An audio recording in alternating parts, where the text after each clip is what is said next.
Mwadi Mure Zimbabwe, welcome to our platform. Patinokupa nyaya dzinenge dzichipisa mumastreets, no celebrity news, trending stories and stuff.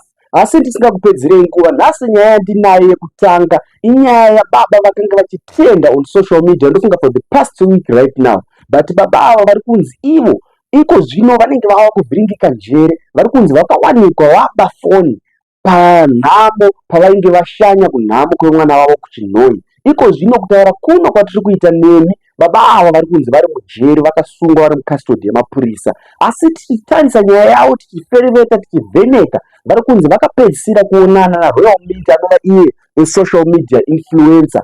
Asi iye ane kutaurawo kwake kwaari kuita nemaonero ake aari kuita, ndipo akapedzisira kuonana navo. Onai vhidhiyo rake achitsanangura maererano nemaitikiro aita zvinhu kuChinhoi.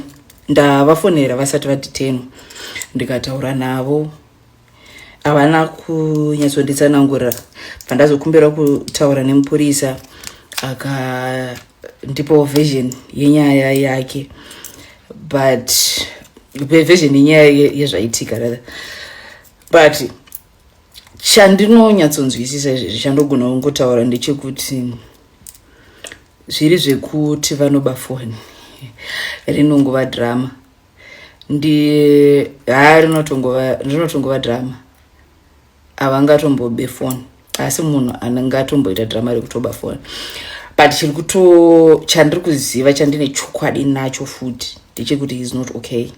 Pandatotaura navo pacho vanga vasiri kutoziva kuti vari kupi, vanga vachingoziva kuti vasungwa, vanga vasiri kutotaura nyaya dzinosangana. Is not well. Nezuro chaiye vanga vakatomboita kunge vakuda kuita kakukanganisika futi. And ndofungidzira kuti nyaya dzese dzandichiitika idzi pasocial media maybe dzakavakanganisa zvinhu zviri kungoitika zvakawanda nguva hwani nezvavasina kutarisira. Asi munhu wesocial media ungomuka kutonzi matone mbiri muri kuzivikanwa nemunhu wese kwafamba rungomhoreswa. So ndofungidzira kuti ndo zvimwe zvakavavhiringidza. Nezuro he wasn't okay. So mwana wavo vakatonifonera achinditi ndomburoka kana mapedza navo muende navo kuna dokta wavo. Takatozovashaya dokta wacho nezuro, but vaifanira kunge vakatotariswa nezuro, vakarapwa nezuro. Then vandati tozozviita nhasi, kureva nhasi pane zvinhu zvatata kuda kuita wedu zvimwe zvisinei. Ngati ndichasanganawo mangwana, saka ndovaendesa kuna chiremba wavo mangwana. Nhasi wacho ndazovafonera inini vato kuChinhoi. Ende zvekuvinga rufu, vanga vatovinga rufu, vakabatikana zvisingaiti nenyaya yerufu rwemwana waAshford. Zvekuti ndine vhidhiyo randaida kutora nezuro tiri kulunch, ndakazongoona kuti ndaifunga ndiri kutora nesiri kutora, saka akazongotora kapati aka kaya apapa. But itofunga ndiri kuvarekodha vachitaura kuti vari kuda kupa Ashford mari yavakapiwa navakumanja 1000 yese vaida kuiendesa kuchema. Ndikatozotanga kuvatsanangura, no, iyi muri kufanira kuiendesa kubusiness. Ndo donzvo revana veZimbabwe kuti muendese kubusiness, muite chinhu chiri legit, musarambe muchibikira mustreet. But musanetsekane naAshford because kuri kuitwa GoFund, saka mari achazenge achizongopiwa kuri kuunganidza mari. But 1000 yese vaitoda kutongoiendesa kuchema.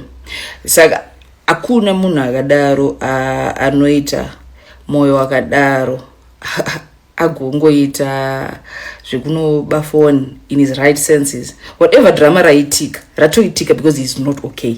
Ndo zvandiri kuziva, he is not okay. Chero ndofunga chero vataura navo munogona kundipupurira. He is not okay, he is not fine. Vachaendawo kukoti mangwana, tichanovaona mangwana makuseni, but chandinoziva ndechekuti zvese zvichange zviri right. Chikumbiro changu ndechekuti timbomira kuita kunge tinovavhiringidza zvinhu zvinyowani kwavari.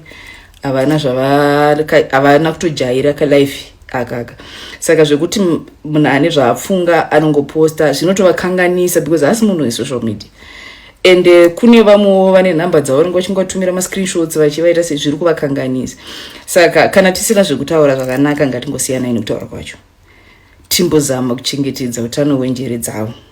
But zviri zvekuti imbavha vabvise ikoko, havazi mbavha. Chinhu chega chitongoripo nechekuti havasi kunzwa zvakanaka. Right, nyaya yatinayo yechipiri guys inyaya yevanhu vatiri kuziva tose vanova hurumende namaloti vanova ivo mukadzi nemurume vari kubuda pasocial media vachidisplaya vachiita zvemadrugs vachiputa mbanje vachirova mabhrongo vachirova malive videos vachigamuchira vachiva proud nekuita zvemadrugs guys zvimwe zvinhu zvezvimwe zvinotishungurudza munyika medu tikaona zvinhu zvakadaro zvakunge zvichiitika asi maloti iye anova mukadzi wahurumende aposta video rake on social media achitaura zvaanga achitaura guys ndoda kuti muone video chero mai vangu vakatonzwa kuti ndomwa brongo anotofara ndinodada nebrongo because ndaitomboputa crack saka brongo kutomwa brongo achievement hombe kwandiri saka ndotofara vanhu vachiseka kuti ndomwa brongo that's why I'm proud because taitomborwa mahard drugs saka brongo it's an achievement ndochitofara votiudzawo kuti zvino zvinotipawo picture yakadini kune macelebrities edu kune maartists edu vanova ivo ndivo maidols in the society ende pamusoro pazvo vakange vatonzwa minista vachitaura nenyaya yavo ivo vanova muparliament vachitaura kuti tine vanhu tine maartists tine masocial media influencers vari kubuda vachidisplaya vachiita zvemadrugs izvozvo asi ivo tiri kuona vachiramba vachicontinue. As we continue with our stories, with our trending stories, with our celebrity stories, artists ese emuzimbabwe anova dunhu anoratidza kuti uyu akapusa zvemachokwadi kupusa kwake ndekwemhando yepamusorosoro ndekwelevel repamusoro anova iye ataurwa naPassion Japa zvinzwirei pavidhiyo rake achitaura. Enzo manje anobva abvuma kupusa varipo but amazita atosheka. Alright, saka Enzo anobva se obva ati mkoma anobva respect mazocha wangu bika ndaba dezizume kuti mkoma chichangani kamwe kakupusa kare natural ke Enzo kakupusa ke kuzvarwa nako ke ndokanaka nanakira nako nakatamfana then batatanga maworks and itashanda tezvanaka. Enzo tenonetsana kuti mazoya ndaida kuzikanwa uketwa interview so not Java no but ezononetsana. Alright, yeah ukangonorowa song say personal the Passion Java basong ibaba I really needed my name in Zimbabwe you see but akazochunika akazonaso manya nebrand. Okay, yes then ayesikomba yazonoitika. Funga muri kunakirwa, make sure kana usina subscribe into our channel, kana usina kufollow make sure you follow. Andiziva kuti mabhodhuterere marketing strategy avari kuita Trabablas kana kuti zveshuwo mapipi maminimini ari kuitika paTrabablas. Video ravo ravaita vari mumota tichaziva kuti marketing strategy yekumaketawo mota yavo here kuti vari kuRange Rover kana kuti kumaketa Trabablas. Vane video yavo yaita guys vachiti pane mapipi ari kuitika kuti paTrabablas ndipo chete pari kungonaya mvura kumwe kwese hakusi kunaya mvura vane mazuva vachipfuura nepo zvinhu izvi zvichingoitika. Hameno tinoda kuti vari padhuze neTrabablas vazotiudzawo kuti chingava chokwadi here. Onai video yavo vachitaura. Uona kana wakabvunza vanhu darika nepaTrabablas several times they can confirm to this.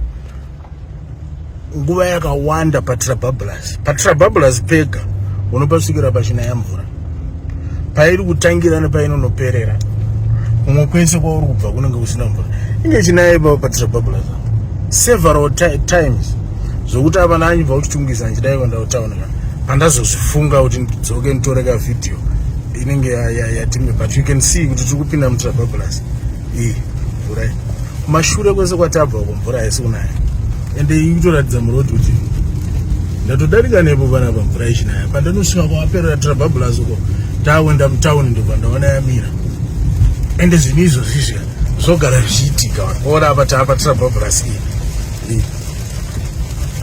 zvinhu zvogara zvichiitika kumashure kwandabva uko kana ndikatenda ndikadzokera tikangodarika Trabablas kuenda pamasteps avo panonzi pamasteps avo hapana mvura ipo paya hapasi kunaya ipo paya panapa pachinaya zoitika every time zvokuti nhasi dzoenda tonotenda kwazitoka nakati iwe fana umborekodha kasina paTrabablas iri kunaya miraoneka you won't be surprised kuti patikungobuda paTrabablas unosvika kuberiko mvura kusina like apa hatiri kuiona kuti pandatena apo ndatena paTrabablas chapo dai nangodzokera pamashure mbushana pamasteps hapana mvura hapasi kunaya panapa paTrabablas inge chinaya miraone tichingosvika pari kuperera Trabablas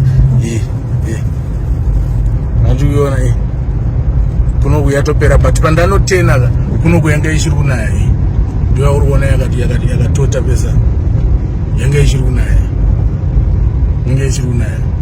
para ndiri kuona kuti paTrababulasi pari kunaya izvozvo vanhu varipo pari kutonaya but kuno right ukaona apa kiseki pana pari kuona hwi ndopa yanga yamirira para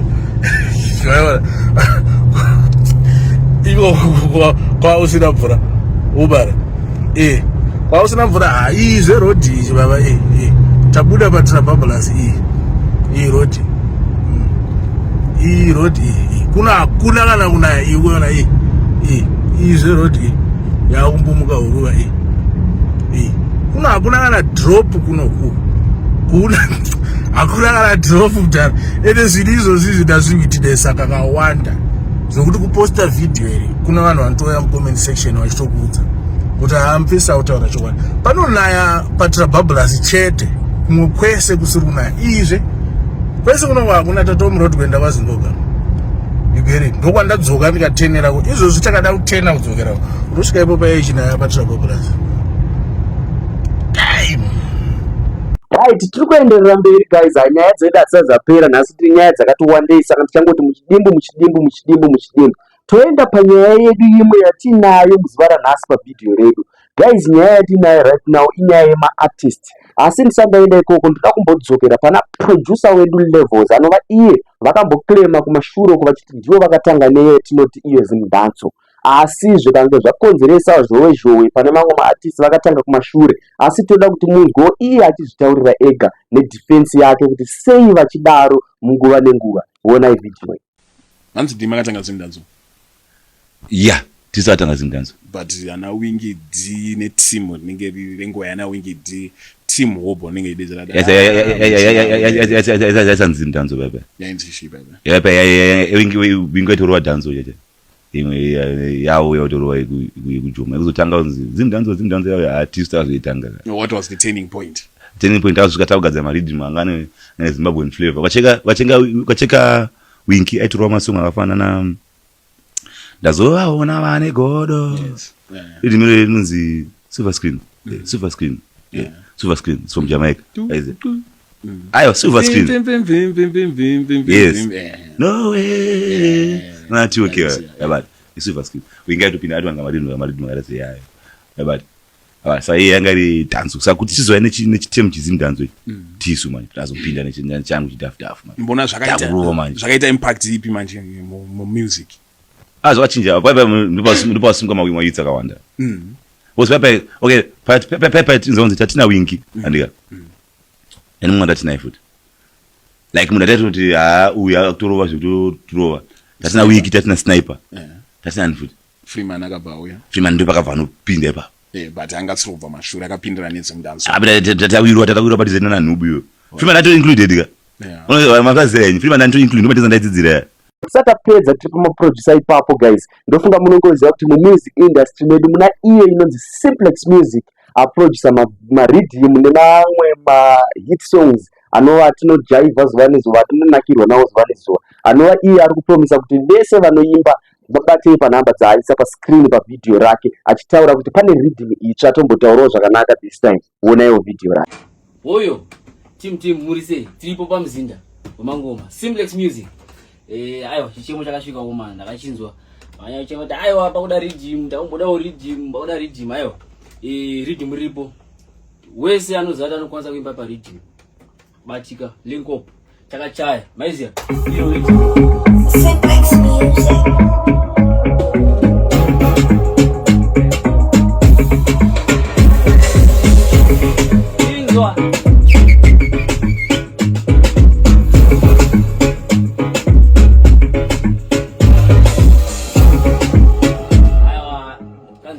So kuti munhu wese link up 0777090083 toita zvebasa maiziya ridhim rakavhurika kokupedzisira takunopendera panyaya dzedu dziri kupisa mumastreets tadzoka zvekare pana Prophet Passion Java vachitaura nyaya yavo ivo panhau dzechiprofita nekuti vane chiprofita chavo chavakaita pana Baba Harare vachitaura kuti Baba Harare kupera kwegore rino haringaperi Baba Harare vachiri kurarama vanhu vakasavanamatira kana ivo vakasanamata vakasakumbira imwe nguva kuna Mwari asi ivo vari kutaura kuti vane mamwe maprofits avakaita kumashure. We don't know kuti how far true is it, kuti akazozadzikiswa here, zvingava vane zvirizvo zvavakambotaura here kana kuti, asi imboonai vachitaura voga. Mukuru, toda kuenda panyaya Baba Harare. Pane chiprofita chamakapa muchiti Baba Harare vari kushaya, so isu semageto youth hatisi kuziva kuti ndo muri kukoporana here, ndo rimwe level ramasviki here rekukoporana muchiita, kana kuti ichiprofita zveshuwa.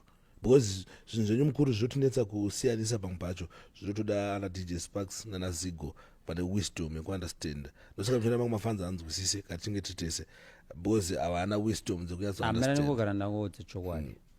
Kubva June kunobata October richava gore rekushamisika.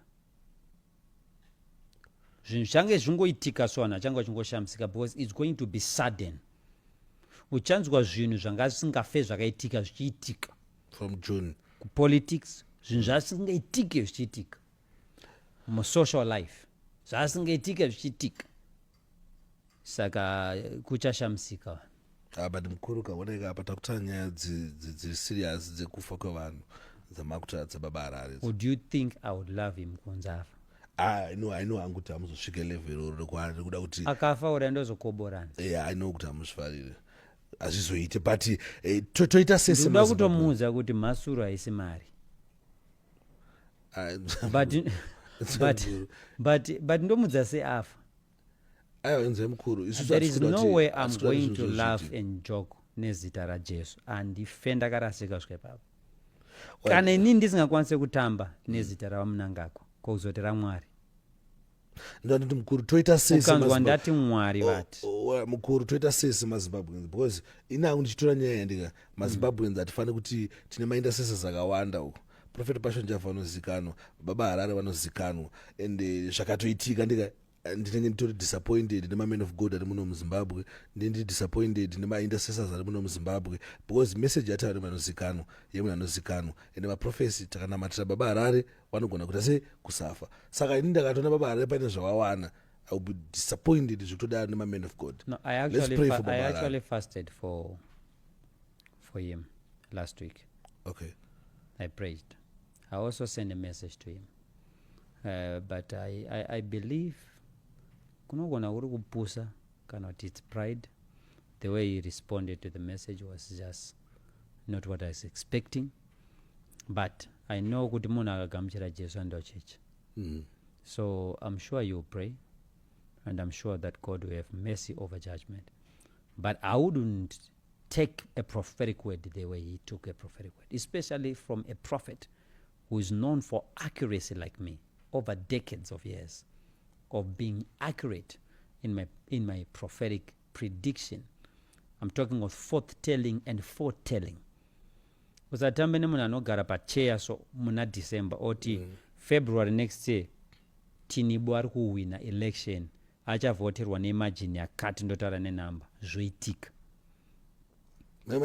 Ndo yandogara panapa ndoti Mandela ari kufa musi wakati asarwa ne6 months. Ndodzoka ndoti asarwa ne2 weeks. Ndodzoka ati ari kufa mangwana zvoitika. Usatambe ne munhu anotaura muna November kuti next year gore rapakati baba kuti vari kufa kuZimbabwe. Mabhedhe ravo ononyora vofa futi baba. Munhu anoya kuti baba mwazha gore rakunopera vari kufa. Then tonamata. Dai akatoambirawo sevanhu kuchechi kwa baba mwasha vakandibata tikanamata. Ndakati Mwari asi kubedza chi awedzera nguva. After October chichi ndakandikata nemi podcast. Ndakati takazinamata naona kwa mwasha. Vakuruwa pasi next year. Gore rakunopera next year mbaita se mbavafa. Munhu obva vaprofita. Ndase nezvapfana zvinononyora pa Facebook maprofesi 30, 300 or 400. Pozoitika 4-5 ndakazvinyora musi wakati.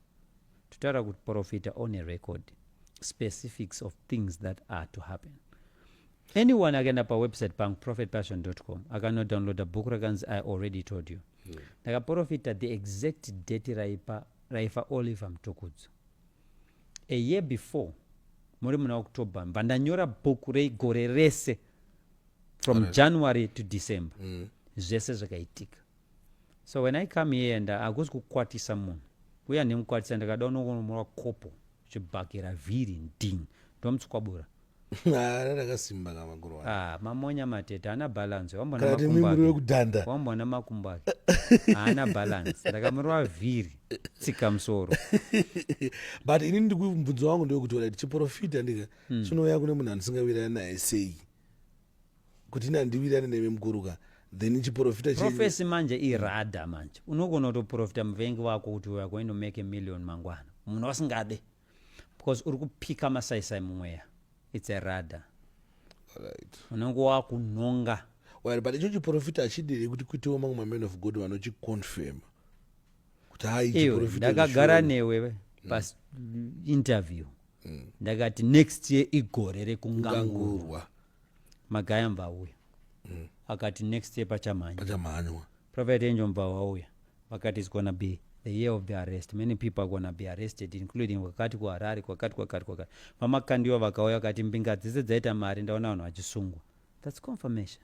Yeah, right. Tiri papa. Then ndiri ndakazouya ndichiconfirma ya different. Ndini ndakatoprofita kungangurwa. President weVenezuela vanongangurwa. Nevamwe kuZimbabwe vatanga kungangurwa. Bali mkuru muri papa pamanyaya mukutaura ye confirm